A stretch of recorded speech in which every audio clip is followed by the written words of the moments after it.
Assalamualaikum warahmatullahi wabarakatuh. Halo Sobat Genbi, kembali lagi bersama kami di Gen Bincang, Genbi Bincang-Bincang. Nah, sebelumnya perkenalkan dulu, nama saya Anggirul Handayani. Dan episode kali ini kita kedatangan narasumber Ibu Amira. Halo Ibu. Halo, assalamualaikum. Waalaikumsalam. Ibu, hari ini apa kabar? Alhamdulillah baik. Nah, buat teman-teman, kali ini kita akan membahas tentang inflasi. Nah, sebelumnya teman-teman udah tahu belum nih apa sih itu inflasi? Belum. Untuk yang belum tahu, inflasi adalah sebuah kejadian atau fenomena meningkatnya harga-harga secara umum dan terjadi secara terus-menerus. Betul tidak, Bu? Betul. Nah, terjadinya inflasi itu kan sangat berdampak ya, Bu, untuk masyarakat juga. Nah, termasuk kita yang mengalaminya. Nah, khususnya mungkin selama ini kita mengetahui bahwa penghasilan kita itu masih stagnan segitu-gitu aja gitu ya, Bu. Tapi untuk kebutuhan secara utama, kebutuhan umum itu harga semakin naik. Nah, sebagai masyarakat bagaimana sih, Bu, cara mengatasi inflasi ini? Ya, jadi inflasi ini memang sangat berdampak sekali ya untuk kita, karena ketika harga-harga naik tapi belum tentu gaji itu mengikuti kenaikan-kenaikan harga yang ada. Nah, bagaimana seharusnya kita sebagai masyarakat? Yang pertama ya harus mengurangi tingkat konsumsi kita, karena ketika harga-harga naik tapi tingkat konsumsi kita masih tetap naik, ya harga nggak bakalan turun. Ya, sama ketika kalau barang itu sudah tidak ada yang membeli, kan otomatis harganya diturunkan. Nah, itu strategi yang paling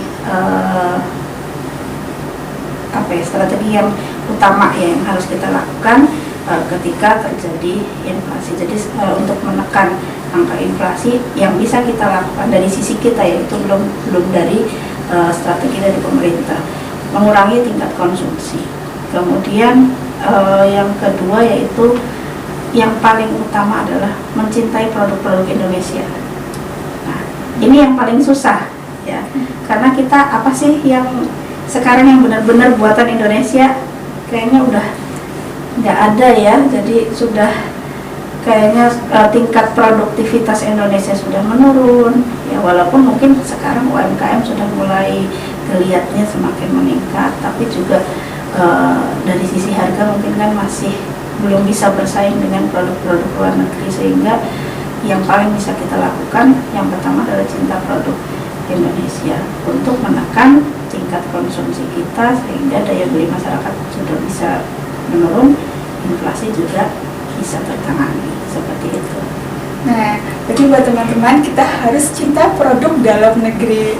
Nah, untuk itu faktor apa aja, Bu, yang menyebabkan inflasi itu bisa meningkat? Ya, kalau dilihat dari faktornya itu ada dua ya. Jadi dari sisi demand dan dari sisi supply. Kalau dari sisi demand atau dari sisi permintaan ya, ketika permintaan itu naik, pasti inflasi naik. Contohnya pada masa mau lebaran tuh kan permintaan gula teh dan lain-lain itu meningkat, sehingga harga-harga pasti pada saat itu naik. Kemudian kalau dari sisi supply ya, kalau dari sisi penawaran, ketika penawaran itu turun atau terjadi kelangkaan, akhirnya harga bisa naik. Contohnya, nah kelangkaan ini juga kadang ada karena mungkin memang tidak musimnya, atau mungkin karena sekarang ini nih karena kondisi perang, embargo dan lain-lain ya, atau mungkin lagi bencana ya. Tapi kalau sekarang kan kita terdampak dari peperangan Ukraina dan Rusia. Nah, ini sudah dijelaskan untuk beberapa dampak dan pengaruhnya ya, Bu, untuk inflasi itu. Nah, kita kan sebagai masyarakat, kita sudah mengetahui apa saja dampak dan pengaruh dari inflasi ini. Nah, lalu apa, Bu, strategi dari pemerintah untuk menekan laju inflasi? Ya. Jadi sebenarnya kalau untuk menekan inflasi sebenarnya harus dilihat dulu ini inflasinya itu karena apa. Tuh.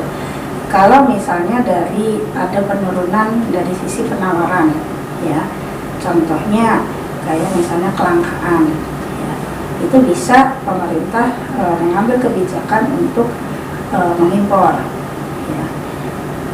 Ketika contohnya kayak misalnya pada masa mau lebaran itu terjadi kelangkaan daging, itu pemerintah kan juga pernah mengimpor daging untuk memenuhi permintaan yang ada sehingga harga itu bisa ditekan. Kemudian ada lagi kebijakan pemerintah yang bisa dilakukan untuk menekan laju inflasi, yaitu dengan meningkatkan suku bunga.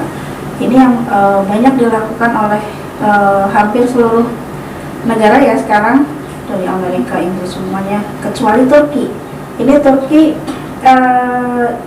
dibilang negara aneh tapi nyata.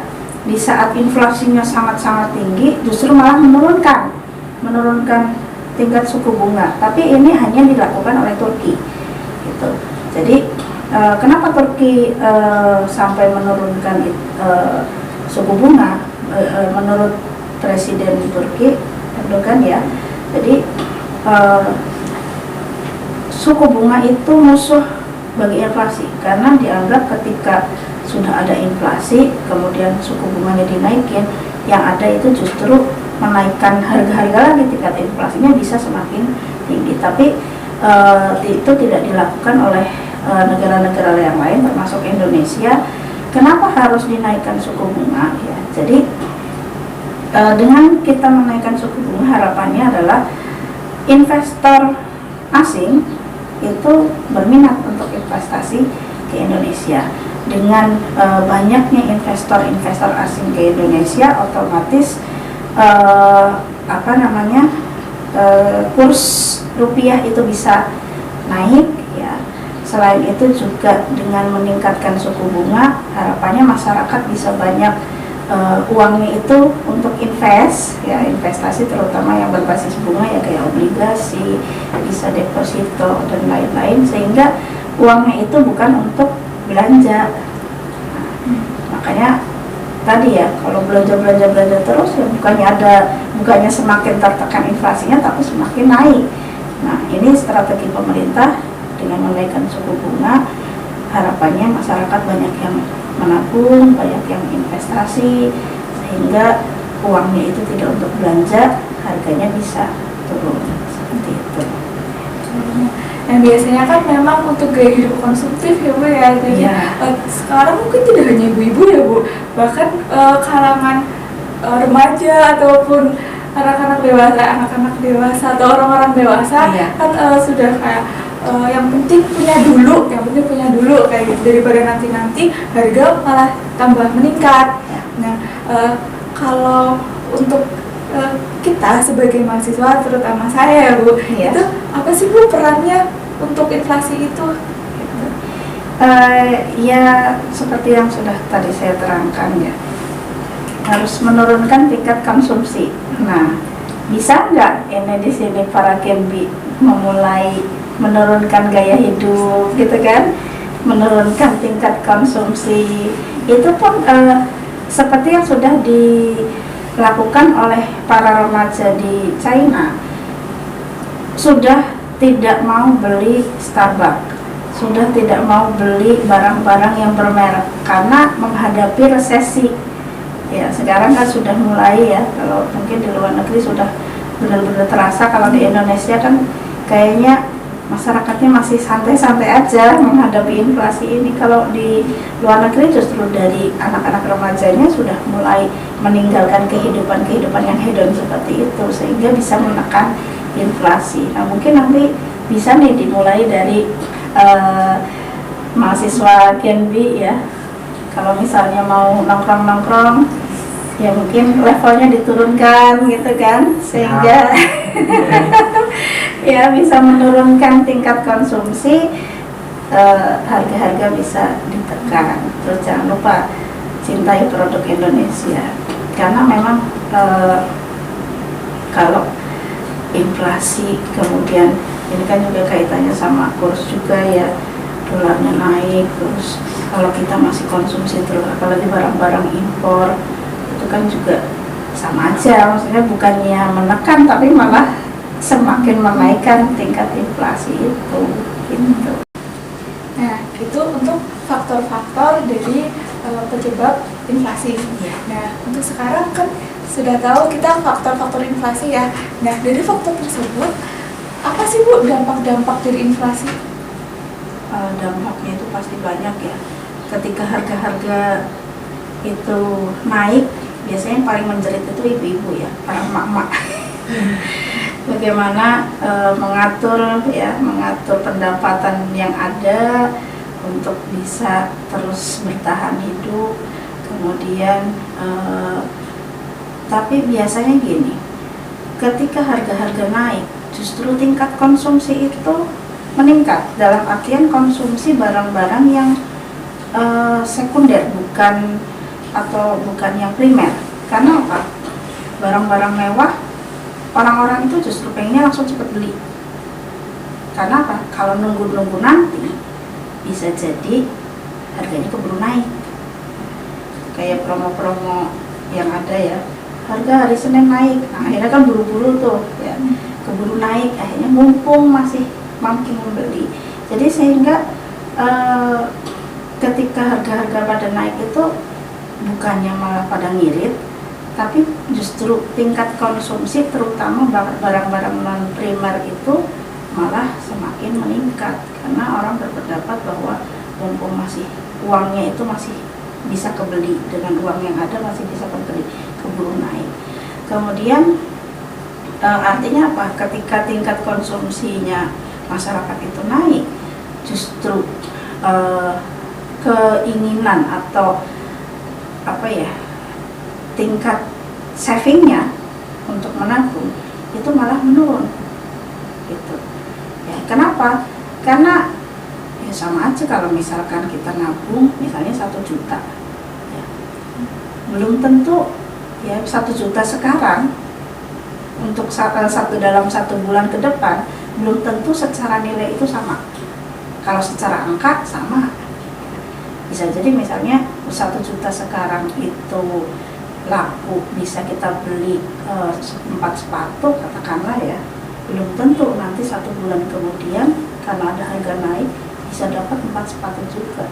Jadi justru orang-orang tuh malah menurun tingkat keinginan untuk menabungnya. Nah ini kan juga yang malah bahaya, bukannya inflasinya bisa ditekan, malah semakin meningkat kayak gitu.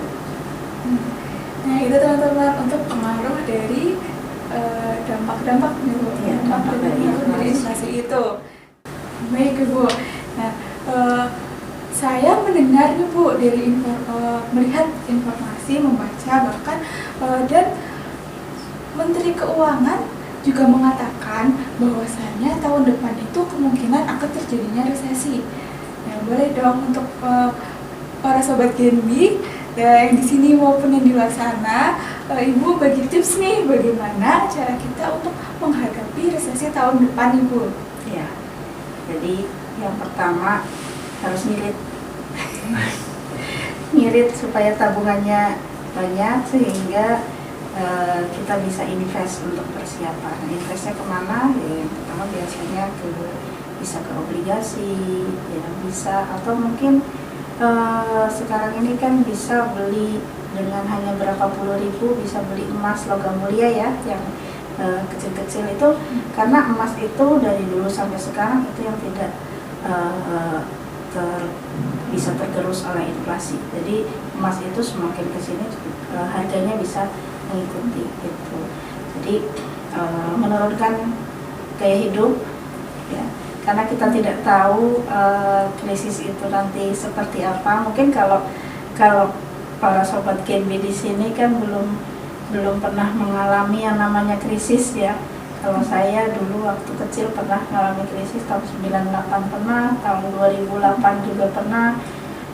Kalau 2008 itu tidak terlalu berdampak ya, walaupun kita kena dampak sedikit. efek ada krisis global dari Amerika, kemudian kita kena dampaknya. Tapi kalau yang tahun 98 itu betul-betul terasa sekali, inflasi itu luar biasa. Yang saya ingat adalah saya naik bis, ongkos naik bis waktu sekolah itu dari 100 perak langsung naik 150, terus langsung jadi 300. Artinya dalam jangka waktu yang singkat itu naiknya 3 kali lipat. Bisa jadi kalau misalkan hari ini uang sakunya 50.000, kalau nanti terjadi benar-benar krisis, mungkin satu hari 100.000 itu nggak cukup, iya kurang. Padahal belum tentu tingkat pendapatan orang tua bisa mencukupi itu. Makanya mulai dari sekarang turunkan gaya hidup dulu ya, terus lebih banyak investasi ya, entah nabung entah apalah, pokoknya ya itu yang bisa dilakukan untuk saat ini untuk menghadapi krisis. Karena kan kalau masih mahasiswa ya bisa ya belum ini ya, maksudnya tindakan-tindakan kita kan masih belum yang benar-benar bisa dalam taraf mengambil kebijakan ya, tapi bagaimana kita bisa mencintai produk dalam negeri sehingga menurunkan impor ya, terus menurunkan daya beli sehingga bisa menekan inflasi. Terus yang paling penting ini, saya heran kalau di Indonesia tuh bagaimana caranya bisa menekan inflasi ya, bagaimana bisa menekankan daya beli, terutama jual beli online. Ya, kayaknya kita tuh nyantai, jual beli online masih lancar gitu ya. Ya mudah-mudahan sih prediksi-prediksi Indonesia gelap itu tidak ada, mudah-mudahan tetap terang benderang, amin ya. Mudah-mudahan kita senantiasa dicukupkan oleh Allah rezekinya dan tidak ada krisis-krisis yang mengerikan itu lagi. Itu amin. Nah, dari yang sudah dijelaskan oleh Ibu Amira, berarti dapat dikatakan bahwa inflasi itu memiliki hubungan negatif dengan ekspor suatu negara, ya Bu. Betul? Nah, itu apakah benar, Bu? Ya, jadi ketika terjadi inflasi, ya, harga-harga itu pada naik, bagaimana kita bisa mengekspor? Kenapa lah harga-harganya aja naik? Apakah kita bisa menjamin bisa bersaing dengan produk-produk luar negeri? Kalau dari kita aja harganya udah naik, ya pasti nggak ada yang mau beli, ya kan? Sehingga ketika inflasi semakin tinggi, jadi ekspornya itu justru malah menurun seperti itu. Baik, nah berarti untuk para sobat Genbi diingatkan bahwa untuk menurunkan gaya hidup konsumtif dan jangan lupa untuk lebih mencintai produk dalam negeri agar kita juga bisa menghadapi resesi tahun depan, Bu, terutama untuk kita para mahasiswa. Baik, terima kasih Ibu Amira untuk kesempatan pada podcast episode ini. Dan untuk para sobat Genbi di luar sana, jangan lupa untuk tetap stay tune di YouTube Genbi Tegal dan tunggu episode selanjutnya. Bye-bye. Wassalamualaikum warahmatullahi wabarakatuh. Salam sukses semua.